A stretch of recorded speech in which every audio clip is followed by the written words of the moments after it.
Hey everyone, and welcome to my adult sleepover! No. Damn it. I just want to talk about electronic dream phone.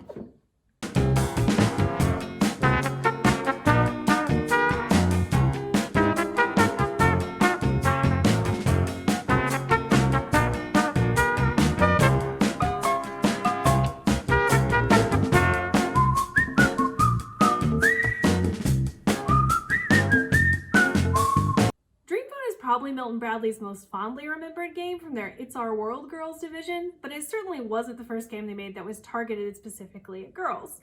In 1965, they made Mystery Date, where girls compete to date a guy that they sure hope isn't an uggo. Will your mystery date be a dream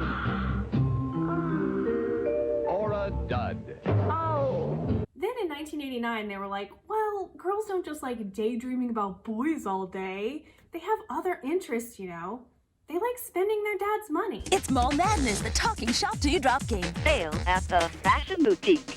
It's kind of funny to look at these games that I played as a teenage girl and see how blatantly they were just made by a bunch of old men. When I first decided to talk about Dream Phone, I thought it was pretty Hey Arnold. I mean, it's acknowledging something about teenage girls that most corporations didn't want to until Twilight started like raking in billions of dollars from it, which is they horny. I mean, they made the Dream Phone pink, which is a cute girl color, I know, and the creator Michael Gray once said they used to call it the pink slipper, but to me, it kind of looks like something else. Like, if you turn it sideways, it's very clearly a dick phone, right? And you might be thinking, no way, that's a stretch, Dream Phone doesn't have any hidden sexual imagery in it. Well, let me show you the game board, my friend. I mean, overall, it's definitely a very innocent game, of course. One of the funny things about it is how much all of the boys are clearly someone your dad would like want you to date. Like, it's turtleneck city up in here. A couple of the guys are wearing ties. In 2002, Hasbro, who now owns Milton Bradley, decided to release an updated version of Mystery Date. It was a combination of the old Mystery Date and Dream Phone, and they took the opportunity to correct the dad-approved models issue. Among the new group of dateable dudes was a young model who would one day go on to embody America's ass. This completely recontextualizes the game for modern audiences. It's now called Mystery Date Chris Evans, and if you get anybody but Tyler, you lost. But we're not talking about Mystery Date, unfortunately, because I don't own Mystery Date, I own Electronic Dream Phone. The goal of which is to find your secret admirer, the boy who likes you, with you being everyone who plays the game. You and your friends call the boys and they give you clues like he doesn't like ice cream until you narrow it all the way down to the secret admirer. And then you dump him instantly because he doesn't like ice cream. Obviously, this sends a horrible message to teenage girls. All of your friends fighting over one guy who will literally date whoever calls him first and tells him that you like him. I was going to do a playthrough of the game for you guys, but you know what? I don't want to. As a strong, confident woman, I don't want to let the boy choose me. I want to choose my own Dream Phone boy, the boy who would have been perfect for me when I was in high school. So I'm going to do that using modern dating advice I found on the internet to psychologically analyze these guys based on the information I have about them, which is where they hang out, what sports they like, what food they eat, and what clothes they are currently wearing. The reason we know some of these things is because the board comes with clues permanently on it. Anything in color is a clue. So if the boy's picture is in front of a silhouette of a guy holding a hot dog that's in color, the boy likes hot dogs, that's the clue. Using this valuable information and modern dating advice should allow me to make a deep and meaningful connection with one of these fine young men. To kick things off, I'm going to say that as far as location goes, I think the guys I would have the best connection with in general are the ones that hang out at the movie theater. Dan, Spencer, Gary, and Jamal. I would also do well at the snack shop with James, Phil, Bruce, and Tyler, and I'd be fine at the mall with Dave, George, Dale, and Alan, or at the park with Mark, Jason, Steve, and John. I'm not really a beach girl. I can sit and read for a few hours, but I'm not a 24/7 beach hang person, so I'm going to say Paul, Tony, Wayne, and Mike are pretty low on my soulmates list, and I'm going to eliminate completely all the boys who hang out at Jim's gym. So sorry, Scott, Matt, Bob, and Carlos. Also, what is Carlos doing in this game? This dude is clearly 30 years old.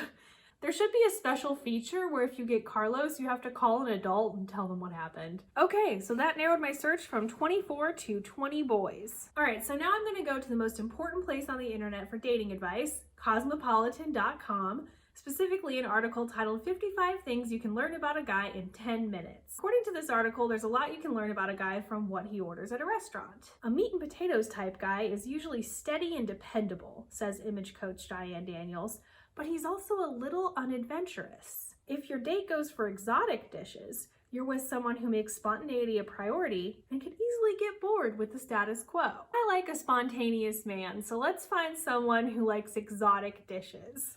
I guess in this game, the most exotic dish you can possibly like is pizza? It's Italian? I guess that makes Bruce and Phil two of the most exotic guys in Dream Phone. Look at these exotic hunks. Now I'm gonna get rid of all the guys who like the least exotic dish, which is, I guess, hot dogs? I can't really think of anything less exotic than a hot dog. So goodbye, James and Tyler, the hot dog lovers. 55 Things You Can Learn About a Guy in 10 Minutes also has some thoughts on what sports a man likes. It says solo sportsmen like runners and swimmers savor their independence and relish spending a lot of time alone. According to relationship skills coach Steve Nakamoto, author of Men Are Like Fish, What Every Woman Needs to Know About Catching a Man. That makes it sound like we want to eat them, but okay. Men who are fans of mainstream team sports like football, basketball, and baseball tend to be competitive on the field and in all aspects of their life, and they like to hang with their entourage. That doesn't sound appealing to me at all. As for the guy who's just not into sports at all, he's an independent thinker, usually on the sensitive side. Okay, so I'm going to eliminate anyone who enjoys being around other people and shows that by playing a team sport. So all of the baseball, volleyball, basketball, tennis players, bye-bye. Surfers and skateboarders only for me, please. That eliminates Paul, Tony, Jason, and Mark. Damn it, Mark's really cute. One last piece of crucial advice that I think we need to take really seriously from the Cosmo article is about hair. It says, it's no secret that guys are as neurotic about their hair as girls are about their bodies. So it follows that the dude with the shampoo commercial coif has an ego the size of Texas and isn't afraid to show it. The more hair a man has, the more confident he is, says Gary Hitzik, MD, a board-certified hair restoration surgeon. Definitely no bias from Dr. Gary there. He might also be a little short on sensitivity. Men with great hair usually only know what it's like to be admired and not criticized. They're used to getting what they want when they want it and are much more likely to give others a hard time for not living up to their own standards. Whew, a lot to unpack there. So what I'm hearing is if you have really good hair or put a lot of effort into your hair, you're probably a dick. No, get rid of those guys. So rest in peace, Steve, George, Dave, Dale, John, and Wayne. Also, I think Spencer, that doesn't look good, but it looks like it took a while, and for some reason he's been giving me American Psycho vibes anyway, so he's out. All right, so it looks like the only category we haven't gone through yet is clothing. Luckily, I found a 2012 Forbes article called What Your Clothes Say About You.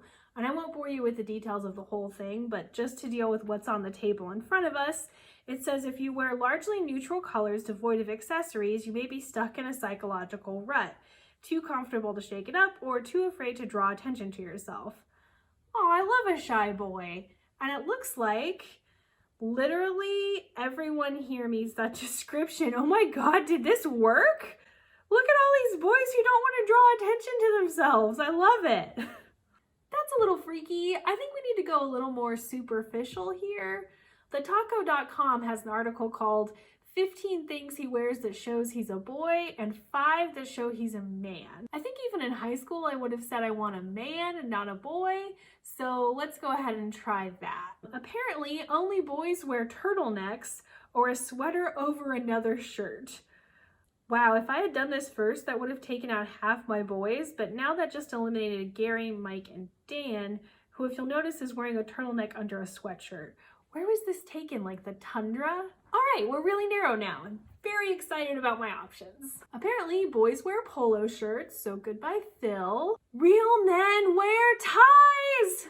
Bye, Alan. Oh, I liked Alan.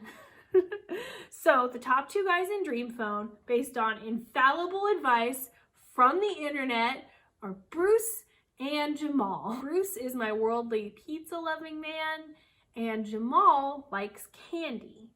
But I also like candy. How am I ever gonna pick?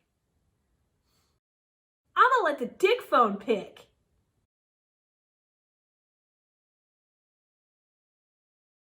And there you have it. The perfect Dream Phone man for me is Bruce.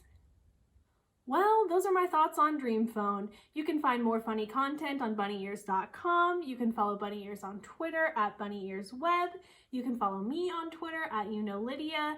And you can have higher standards for men than 90s board game creators thought you would. It's not Hey Arnold, guys. Don't forget to like and subscribe. Bye! You are freaking lumberjack! Wow, that was a really good video. Don't forget to check out more here at Bunny Ears. You can hit that subscribe button, the like button, and don't forget to hit the bell thing, the ring-a-ding-ding.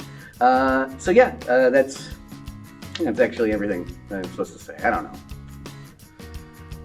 Ah, jeez.